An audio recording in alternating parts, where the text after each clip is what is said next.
Welcome to our channel. TNSTC ஓட்டுநரோட நடத்துனர் தேர்வு 2025. இந்த தேர்வுக்கான செய்முறை தேர்வு இன்னைக்கு தான் ஸ்டார்ட் ஆயிருக்கு. அதாவது 22/9/2025 அன்னைக்கு தான் ஃபர்ஸ்ட் டே. இந்த ப்ராக்டிக்கல் டெஸ்ட் வந்து எப்படி கண்டக்ட் பண்ணாங்க, இன்டர்வியூவில் எது போல கேள்விகள்லாம் இருந்துச்சு, சர்டிஃபிகேட் வெரிஃபிகேஷன் எப்படி பண்ணாங்க, இதை பற்றி ஃபுல் டீடைல்ஸ் எல்லாமே இந்த வீடியோவில் பார்க்க போகிறோம். ஸ்கிப் பண்ணாமல் பாருங்கள். இந்த சேனலுக்கு ஃபஸ்ட் டைம் வரீங்க அப்படின்னா மறக்காமல் சப்ஸ்கிரைப் பண்ணி வச்சுக்காங்க. பெல் ஐக்கானை கிளிக் பண்ணி வச்சுக்காங்க. அப்போ தான் நாங்கள் போடுற வீடியோ இமீடியட்டாக உங்களுக்கு ரீச் ஆகும்.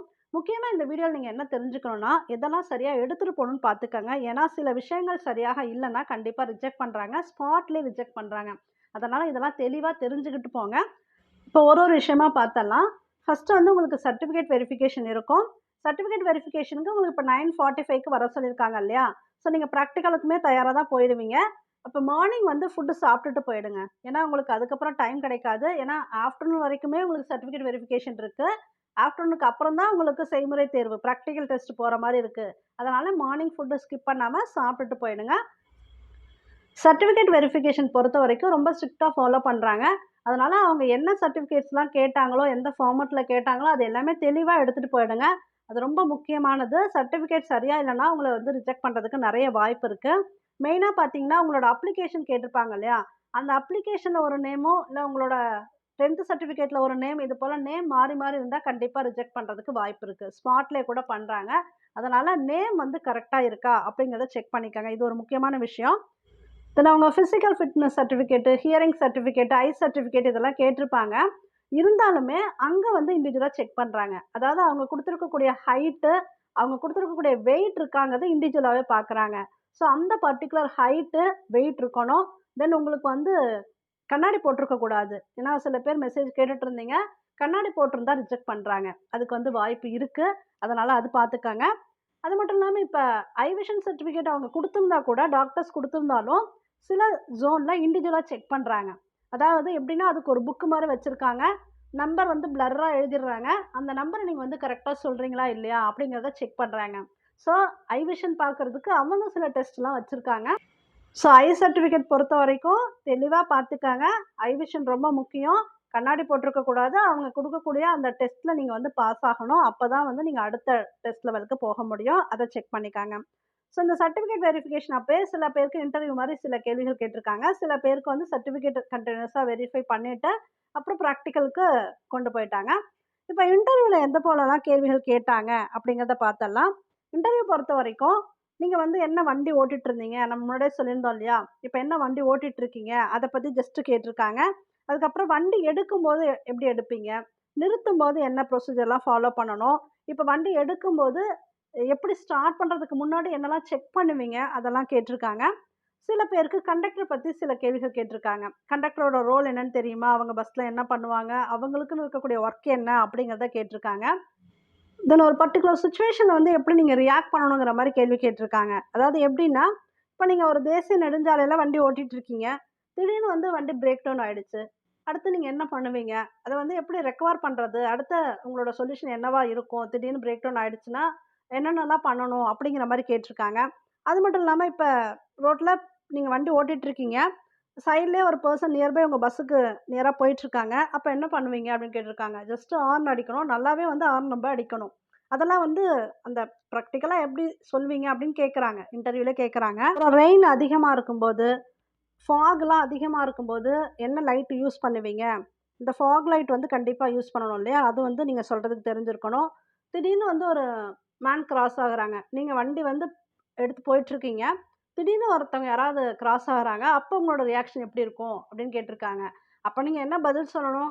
எப்ப வேணாலும் மனிதர்கள் வந்து திடீர்னு கிராஸ் ஆகலாம். எல்லா இடத்துலயுமே. அதுக்கு எல்லாத்துக்குமே வந்து நான் தயாரா இருப்பேன். அதுக்கான கரெக்ட்டா நான் ஸ்லோ பண்ணிடுவேன். வண்டிய அடுத்து நான் சிக்னல் பின்னாடியும் பார்த்துட்டு செக் பண்ணிட்டு நிறுத்திக்குவேன். அந்த மாரி நீங்க வந்து அந்த டைம்ல பிராக்டிகலா என்ன பண்ணுவீங்களோ, அப்ப நீங்க அத சொல்லணும் கரெக்ட்டா. இதெல்லாம் ஒரு கிரிட்டிக்கல் அனாலிசிஸ் கொஸ்டின் மாரி. அந்த டைமுக்கு எப்படி நீங்க ரியாக்ட் பண்ணுவீங்கன்னு கேட்கறது. அப்ப நீங்க எப்படி டைரக்ட்டா அதுக்கு ரியாக்ட் பண்ணுவீங்களோ, அதே போலவே நீங்க ஆன்சர் பண்ணிக்கலாம். தென் இப்போ ஒரு மலையில ஏறும்போது என்ன கியர் யூஸ் பண்ணுவீங்க? மலையிலேருந்து இறங்கும்போது என்ன கியர் யூஸ் பண்ணுவீங்க? இதெல்லாமே இன்டர்வியூல கேட்டிருக்காங்க. அது மட்டும் இல்லாம சில கேள்விகளும் கேட்டிருக்காங்க. ஃபர்ஸ்ட் கியருக்கு இன்னொரு பேர் என்ன? அது வந்து மூவிங் கியர் சொல்லுவோம் இல்லையா? மூவ் பண்ணும்போது ஃபர்ஸ்ட் கியர் தான் போடுவோம். இப்ப அதோட அதர் நேம் என்ன? அது போலலாம் கேட்டிருக்காங்க. தென் இப்ப சர்டிஃபிகேட் ஓரளவுக்கு சொல்லியாச்சு. இது இல்லாம சில விஷயங்கள் கேட்டிருந்தாங்க இல்லையா? அந்த நேம் பேட்ச் கேட்டிருந்தாங்க. நேம் வந்து உங்க நேம் கரெக்ட்டா அதில இருந்தா போதுமானது. அது ஒண்ணும் குழப்பம் இல்ல. அப்புறம் எல்லாருமே இந்த பொதுப்பணிவிலைனா என்ன? அது ஏதாவது கேட்டுட்டே இருப்பாங்களான்னு கேட்டிருந்தீங்க. அத பத்திலாம் அவங்க ரொம்ப எதுவும் கேட்கல. நீங்க வந்து இந்த நேம் பேட்ச் கரெக்ட்டா வச்சுக்கங்க. உங்களோட லைசென்ஸ்ல பின்னாடி வந்து பேட்ச் நம்பர் இருக்கும் இல்லையா? நீங்க வந்து ஹெவி வெஹிக்கிள் ஓட்டுவீங்க அப்படிங்கக்கூடிய நம்பர் அதுக்கு பின்னாடி இருக்கும் இல்லையா? பேட்ச் லைசென்ஸ் வச்சிருப்பீங்க. அந்த லைசென்ஸ் வந்து தெளிவா வச்சுக்கங்க. லைசென்ஸ் வந்து செக் பண்ணுவாங்க. அது மட்டும் இல்லாம, இப்ப அவங்க வந்து உங்களுக்கு 18 மந்த்ஸ் எக்ஸ்பீரியன்ஸ் கேட்டிருக்காங்க இல்லையா? அந்த 18 மந்த்ஸ் அவங்க குடுத்த அந்த கரெக்ட்டான டியூரேஷனுக்கு இருக்கணும். இந்த 18 மந்த்ஸ்ல ஒரு 10 நாள் வந்து கம்மியா இருந்தா கூட ரிஜெக்ட் பண்றதுக்கு வாய்ப்பு இருக்கு. அது போலலாம் ரிஜெக்ட் பண்ணிர்றாங்க. அதனால நீங்க வந்து அந்த லைசென்ஸ் ஹெவி லைசென்ஸ் கரெக்ட்டா அவங்க சொன்ன பீரியட்க்கு அப்புறம் அந்த 18 மந்த்ஸ் இருக்கா அப்படிங்கிறத பார்த்துக்கங்க. டிரைவிங் லைசென்ஸ் சரிங்களா? அதுல கண்டிப்பா செக் உண்டு. அதுல கம்மியா டேஸ் இருந்துச்சுன்னா, அவங்க வந்து ஒத்துக்கறதில்ல. அவங்க சொன்ன பீரியட் படி நீங்க வந்து 18 மந்த்ஸ் கண்டிப்பா வச்சிருக்கணும். ஸோ அவங்க ரிஜெக்ட் பண்றதுக்கான ரீசன்லாம் நான் சொல்லிட்டேன். இத வந்து ஒன்ஸ் அகைன் சொல்லிர்றேன். சொல்லிட்டு அதுக்கப்புறம் உங்களுக்கு பிராக்டிகல் பத்தி சொல்லிர்றேன். அதாவது உங்களுக்கு அப்ளிகேஷன்ல இருக்கக்கூடிய நேமும், உங்க 10த் சர்டிஃபிகேட்ல இருக்க நேமும் கரெக்ட்டா இருக்கணும். உங்களுக்கு அந்த 18 மந்த்ஸ் டிரைவிங் லைசென்ஸ் வந்து அந்த பீரியட் கரெக்ட்டா இருக்கணும். அது மட்டும் இல்லாம ஐ விஷனுக்கு சர்டிஃபிகேட்ல குடுத்தது மட்டும் இல்லாம, நீங்க கரெக்ட்டா அவங்க என்ன டெஸ்ட் வச்சாலும் அதுல பாஸ் ஆகணும். ஹைட் கரெக்ட்டா இருக்கணும். வெயிட் கரெக்ட்டா இருக்கணும். கண்ணாடி போட்டிருக்க கூடாது. இதெல்லாம் இருந்துச்சு, தேவையில்லாம இருந்துச்சுன்னா, கண்டிப்பா ரிஜெக்ட் பண்றதுக்கு வாய்ப்பு இருக்கு. சரியா இருந்துச்சுன்னா ப்ராப்ளம் இல்ல. இதெல்லாம் செக் பண்ணிக்கங்க. இப்ப பிராக்டிகல் டெஸ்ட் பத்தி பார்த்தரலாம். மேக்ஸிமம் வந்து பிராக்டிகல் டெஸ்ட்டு ஒரு சில பேருக்கு ஒரு 1/2 கிலோமீட்டர் டூ 1 கிலோமீட்டர் மட்டும் ஓட்ட சொல்லியிருக்காங்க. ஒரு சில பேருக்கு 2 கிலோமீட்டர் கூட ஓட்ட சொல்லியிருக்காங்க. நீங்க ஓட்டும்போது கியர் மாத்த சொல்லியிருக்காங்க. எல்லா கியருமே போட்டு காட்டுங்க அப்படின்னு சொல்லியிருக்காங்க. மேக்ஸிமம் 5 கியர் இல்ல 6 வரைக்குமே போயிருக்கு. ஸோ அவங்க எந்த அ டைப் ஆஃப் கியர் போட சொன்னாலும் நீங்க கரெக்ட்டா போடணும். அப்ப கியர் போடும்போது மெயினா என்னன்னா, அந்த சத்தம் வரக்கூடாது. சத்தம் இல்லாம ஸ்மூத்தா கியர் போடுறீங்களா? அப்படிங்கிறத செக் பண்றாங்க. ஒரு பெர்சன் இப்ப வண்டி ஓட்டிட்டு இருக்காங்கன்னா, ஒரு 4, 5 பேர் வந்து அங்க இருக்காங்க. எல்லார்ட்டயுமே ஒரு ஷீட் இருக்கு. அப்ப அந்த ஷீட்ல வந்து எல்லாருமே மார்க் ஃபில் பண்றாங்க. அப்ப 4, 5 பேராவது உங்கள மானிட்டர் பண்றாங்க. சரிங்களா?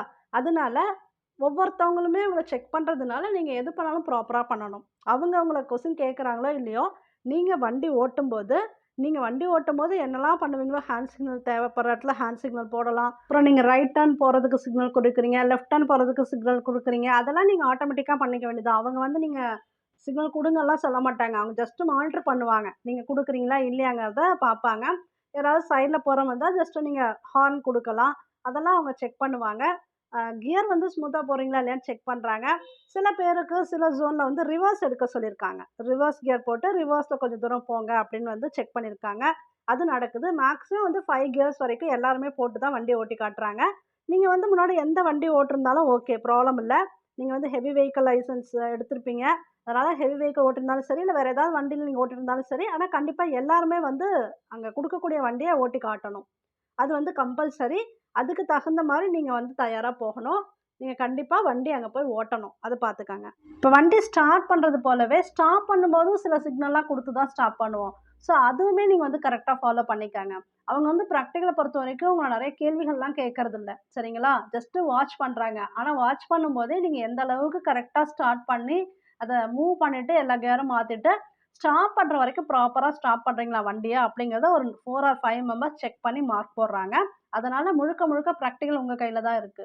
அவங்க கேள்வி கேட்டு நீங்க ஆன்ஸர் பண்ணணும்னு இல்ல. நீங்க வந்து ஸ்மூத்தா டிரைவ் பண்ணாலே போதுமானது. ஸோ இப்ப இவ்ளோ தான் உங்களுக்கு என்னலாம் தெரிஞ்சுக்கணும்னு சொல்லியாச்சு. சர்டிஃபிகேட் கரெக்ட்டா இருக்கணும். இன்டர்வியூல என்ன கேள்வி கேட்டாலும், அந்த டக்குனு ஏதாவது கேள்வி கேட்டாலும், அதுக்கு ஆன்ஸர் பண்ண தெரியணும். பிராக்டிகலும் ஸ்மூத்தா டிரைவ் பண்ணணும். தென் ஃபோன் வந்து உங்க கையில இருக்காது. ஃபோன் வந்து காலையிலே இப்ப நீங்க போறீங்க இல்லையா? ஒரு பிளேஸ்ல வாங்கி வச்சுக்கிறாங்க. ஈவினிங் வரைக்கும் போறதுனால, கண்டிப்பா அந்த ஒரு 5:00 ஆயிடுது. நீங்க அதுக்கு எல்லாத்துக்குமே தயாரா போயிடுங்க. நீங்க வந்து டென்ஷன் இல்லாம வண்டி ஓட்டுங்க. ஆல்ரெடி நீங்கலாம் டிரைவ் பண்ணிட்டு இருக்கிறதுனால, கண்டிப்பா உங்களுக்கு அந்த டென்ஷன் இருக்காது. யார் பக்கத்துல உட்கார்ந்தாலும் அத பத்தி நீங்க வந்து வொரி பண்ணிக்காம, நீங்க தைரியமா வண்டி ஓட்டுங்க. கொஸ்டின்ஸ் கேட்டா தைரியமா ஆன்ஸர் பண்ணுங்க. இது எல்லாமே சர்டிஃபிகேட்ஸ்லாம் பத்திரமா எடுத்துட்டு போயிடுங்க. ஸோ அடுத்தடுத்து பிராக்டிகல் போறவங்களுக்கு கண்டிப்பா இது யூஸ்ஃபுல்லா இருக்கும். இதே கேள்விகள் தான் உங்களுக்கு கேட்பாங்கன்னு கிடையாது. இன்னைக்கு இதெல்லாம் நடந்திருக்கு. இதுக்கெல்லாம் தகுந்த மாரி தயாராகிக்கங்க. நாளைக்கு உங்களுக்கு கேள்விகள் கூட மாறலாம். எல்லாத்துக்குமே தயாரா போங்க. ஓகே. நெக்ஸ்ட்லாம் அட்டெண்ட் பண்ண போறவங்களுக்கு, பிராக்டிகல் அட்டெண்ட் பண்ண போறவங்களுக்கு ஆல் தி பெஸ்ட். இந்த சேனலுக்கு ஃபர்ஸ்ட் டைம் வரீங்க அப்படின்னா மறக்காம சப்ஸ்கிரைப் பண்ணி வச்சுக்கோங்க. பெல் ஐகான கிளிக் பண்ணி வச்சுக்கோங்க. தேங்க் யூ ஃபார் வாட்சிங்.